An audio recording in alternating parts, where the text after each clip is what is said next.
10वीं बोर्ड की परीक्षा के नतीजे घोषित होने के बाद अब विद्यार्थी तथा उनके पालक 11वीं कक्षा में प्रवेश पाने के लिए दौड़ धूप कर रहे हैं।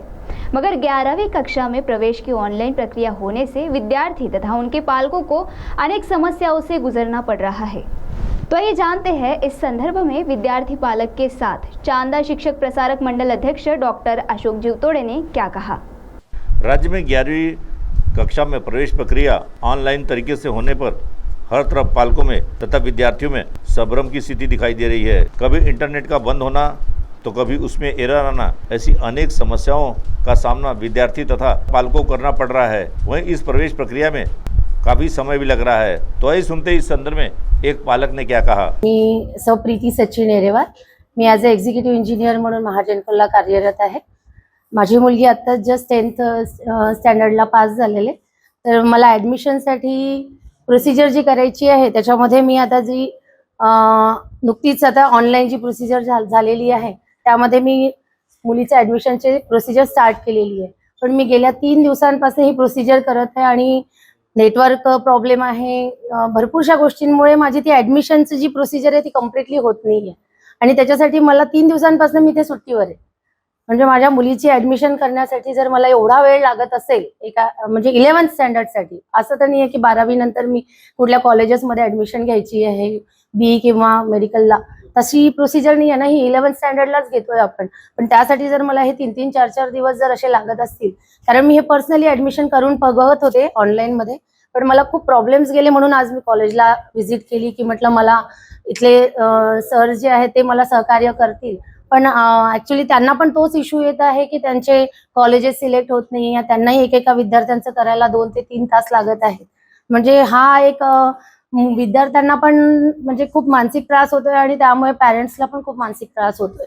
आणि ही जर प्रोसिजर ऑफलाईन असती तर आज माझ्या मुलीची एका दिवसात ॲडमिशन पण झालेली असती।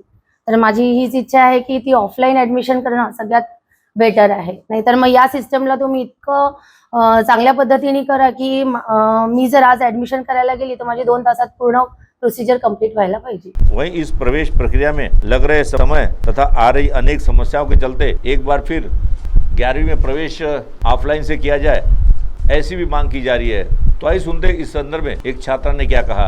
माझं नाव शर्वरी नितीन दानी आहे। मी आता 10वी पास झालेली विद्यार्थी आहे।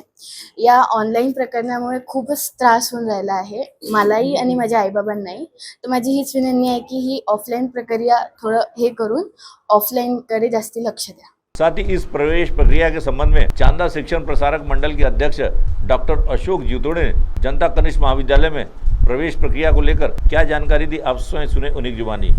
महाराष्ट्र शासनाने संपूर्ण महाराष्ट्रामध्ये त्यांनी एक ॲप तयार केला आणि ॲपद्वारे प्रत्येक विद्यार्थ्यांचं रजिस्ट्रेशन करून आणि 1ली, 2री, 3री, 4थी अशा फेरीद्वारे त्या विद्यार्थ्यांना प्रवेश देण्याचं कार्य या महाराष्ट्रात आता या गव्हर्नमेंटनी पहिल्यांदा केलं आहे। मात्र शिक्षणाधिकारी कार्यालय असो किंवा शिक्षण विभाग असो यांच्याकडून कोणतंही काउन्सिलिंग विद्यार्थ्यांना आणि पालकांना न केल्यामुळे ग्रामीण भागातील आणि शहरी भागातील अनेक विद्यार्थी अचंबित झाले आहे। त्यांना काय करावं आणि काय नाही सुचत नाही, म्हणून जनता महाविद्यालयांनी पुढाकार घेऊन एक संपूर्ण पालकांना आणि विद्यार्थ्यांना प्रवेश कसा घ्यावा यासंबंधीचं काउन्सिलिंग करण्याचं कार्य चालू केलं आहे। त्याचबरोबर विद्यार्थ्यांना ज्या अडचणी येऊन राहिल्या आहे, कधी सर्व्हर बंद पडते तर कधी त्यांचं अपलोड होत नाही कागद, अशा वेळेस महाविद्यालयातर्फे या सर्व सोयी आणि सुविधा विद्यार्थ्यांना देऊन पालकांचं समाधान करण्याचं कार्य या ठिकाणी मोठ्या प्रमाणात सुरू आहे। CTV के लिए वैभव यारकर की रिपोर्ट।